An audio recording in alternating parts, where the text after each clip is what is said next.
Right now I'm going to go over and start chit-chatting with our guest from Northeast Ballet.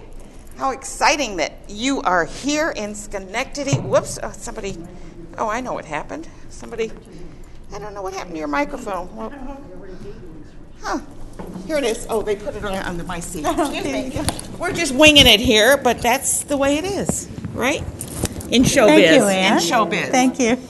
And the Northeast Ballet, how long have you been around? You've been around forever, it seems. Yes. Not you personally. Well, me too. I know, but... Me too, yes. Yes, Ann, me too. That's okay. Don't take credit for that. I will. Yes, all my aches and pains take credit for that, yes. No, we've been the resident company since 1990 at Proctors, so well, I know long you've time. been a long time. Yeah. We're talking, wow, that's a lot. It's a long time. Yeah, and with you brought Lucas. He's your Rodreguez, and Yes. you are a choreographer? Yes, that's right. And what does it take to be a choreographer? Oh, geez, a lot of, I would say, thought more than anything. Vision. You have to Yes, really kind of see you that have stage. You have to see not only the stage, but you have to see what the different dancers are doing at the same time. What's this person doing? Well, what's that person doing? It's a tremendous amount of thought. I just can't even imagine it. I just happened to see a piece on the West Side Story and Jerome Robbins and the incredible dancing. Forgive me because I'm maybe ignorant on this. I thought ballets were kind of already choreographed. Are they not? Oh, no. It's see, like... you see Swan Lake, and it's always the same, and you see... Oh, no. It's like... See, I'm learning something. It's like any... I would liken it to poetry, really. So for us, our materials are our dancers. And for writers, it's words, basically. That's how I would compare it. Yes. And, some dances are in silence, but many dances are with music.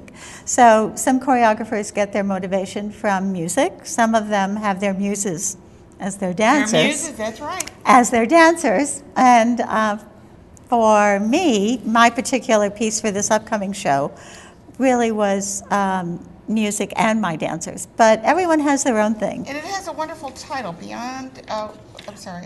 Before and Beyond. Before and Beyond. I want to get that's the entire right. That's the title for the whole show, and that's our basic title for each of our spring shows. That's our theme for our spring shows, which really sort of encompasses for when you think of before really you create your thought and then it becomes something and then you do it and then you go beyond it. Yeah.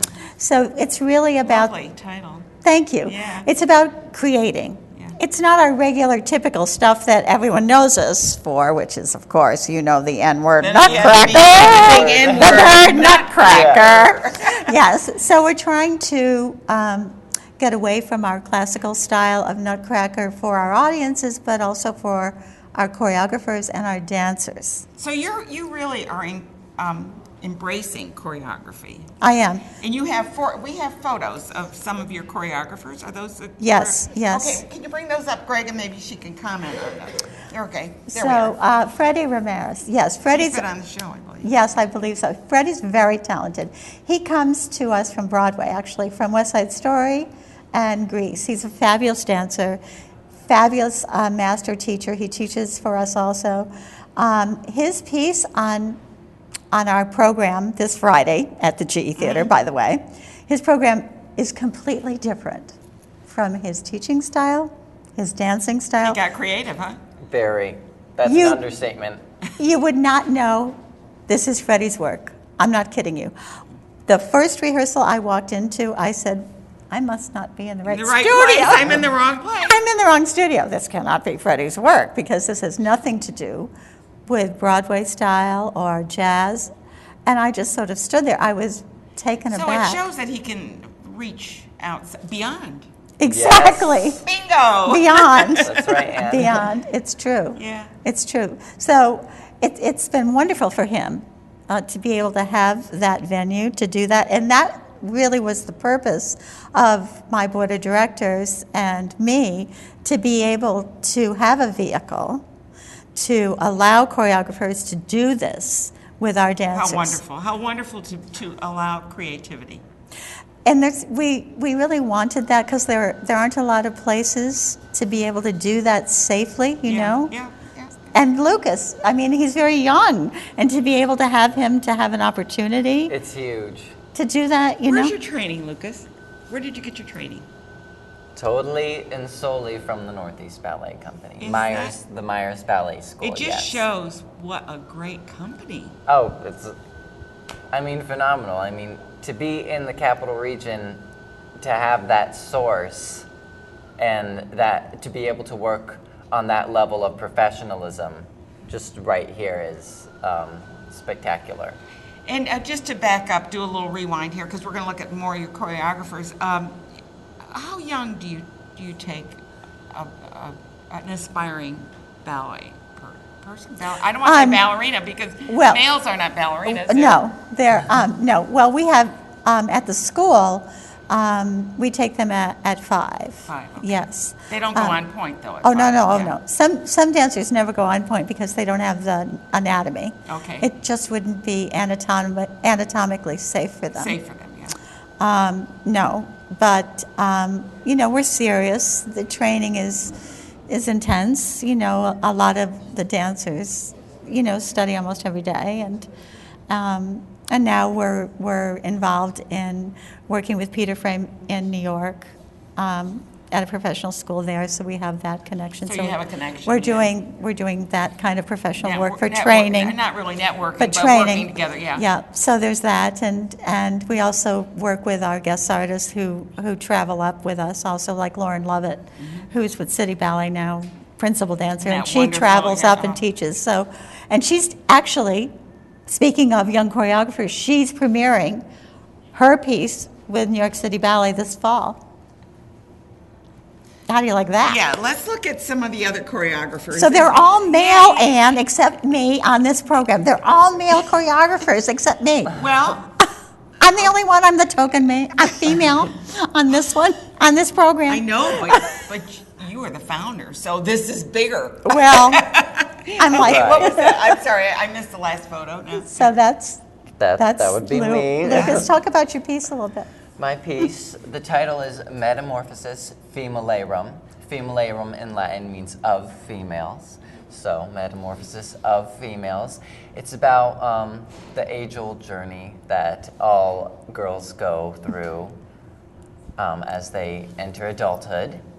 And it's told sort of symbolically, I would say.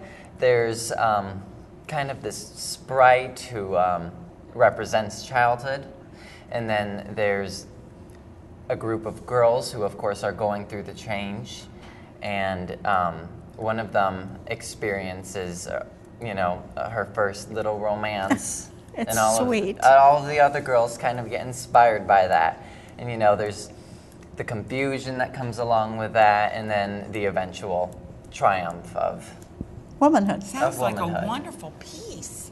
Thank you. Yeah, and you did the whole thing. I mean, it did. was your concept, yes. Your title, you picked your ballerinas. Yes, I did.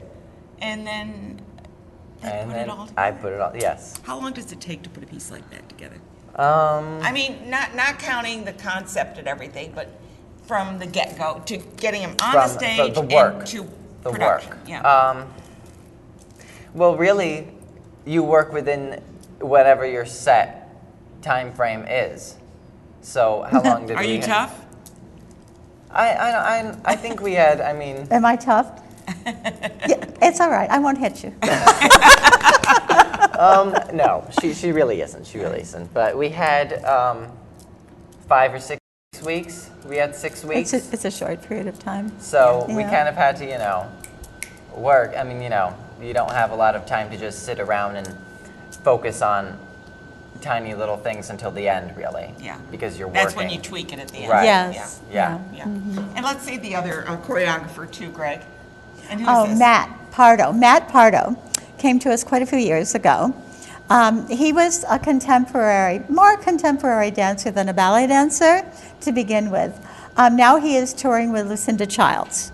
And he was, in 2010, one of the top 10, considered to be one of the top 10 famous European dancers. Wow. And Wow. he came to us to sort of rehab himself as a dancer because he had broken his legs, actually. So we brought him back sort of to life, if you will. Broken. Oh my God! I can't even imagine what that must be for a dancer. It was very hard for him emotionally and physically. I mean, it would just. I mean, it's like a pianist breaking their finger. Oh, yeah. Oh, yes. And he took very slow classes with us, and we got him back to where he needed to be. And he started our Nutcracker here on the main stage for a couple of years. We got him back to where he needed to be. He got back into auditioning. He got back into modern. He went and auditioned. Now he's dancing with Lucinda again all over the world. Right. And last year he set this piece for us. And we're premiering it again for this program, and it's just a wonderful, fun piece. Wild. I think It's a wild piece, wouldn't you say? Yeah. You're dancing in it. Yes. Lucas is dancing in it. Oh, and you're So- dancing in his piece. It is, and coming from last year and dancing it again this year, reprising it, I just feel so strong doing it, and we have a great cast doing it this year. It's so colorful. It goes from sort of a deep focus. It starts out, all the dancers are deeply focused and sort of individually within themselves. Then the piece transitions into this wild, colorful kind of party, and it's really wonderful to dance. This is exciting because you hear about, classic ballet, but this takes it way beyond. Oh, the only classical piece really on the program, and there's only one tutu piece on the program, and it's one of our guest artist pieces because we decided we would bring guest artists from Dance Theater of Harlem. Okay. And they're doing Le Corsaire, and that's just the pas de deux. So So for they people have who to- want to see a little bit of the classical ballet, they will have their It's little there. taste. It's Yeah. there for them. And then Twyla Tharp is up. I know. Yeah, she I was mean, all over. I know. are we, We're very people lucky. who say, oh, Schenectady. And I go, no, Schenectady. Oh, It's yes. really- We are Yeah. a moving Moving city. up. Oh, Moving yes. We've got Broadway, we've got ballet. I mean, we got it all here. Come to Schenectady. It's true. Come downtown. It's Check true. out Northeast Ballet. That's right. When is the program? Friday, April 15th, 7:30. At the GE Theater. Yeah, if you go to the And you other can- one, you're going to be in the Lion King. Right, and you can talk to the choreographers. They'll be there. Oh, so wonderful. yes. Luke, it's such a pleasure to meet you. And I wish Pleasure. you so much success in your life. Thank and you. What your plans are for the future. Thank I you. think you have so much energy and so well spoken about it. Thank you so much, Thank Ann. you. And Thanks thank for you bringing so him. much. Yes, Thank good you. to see you, Darlene. What a pleasure. I don't know if I said this is Darlene Myers, founder and artistic director of the Northeast Ballet. It's been up there on the screen, so I okay. haven't ignored it. But anyway, thank you both for being here. you. And we're going to hear a little bit more from that. I saw you out there dancing with that. Oh, band. Oh, my Ruben. God. Oh, yes. They are so yes. good, aren't they? Oh, they're Yeah. wonderful, Yeah, yes. great. So we- They'll have to play for us. They'll have to do There a you piece. go. You We'll have got to do an a piece invite. together. We have to do a piece together.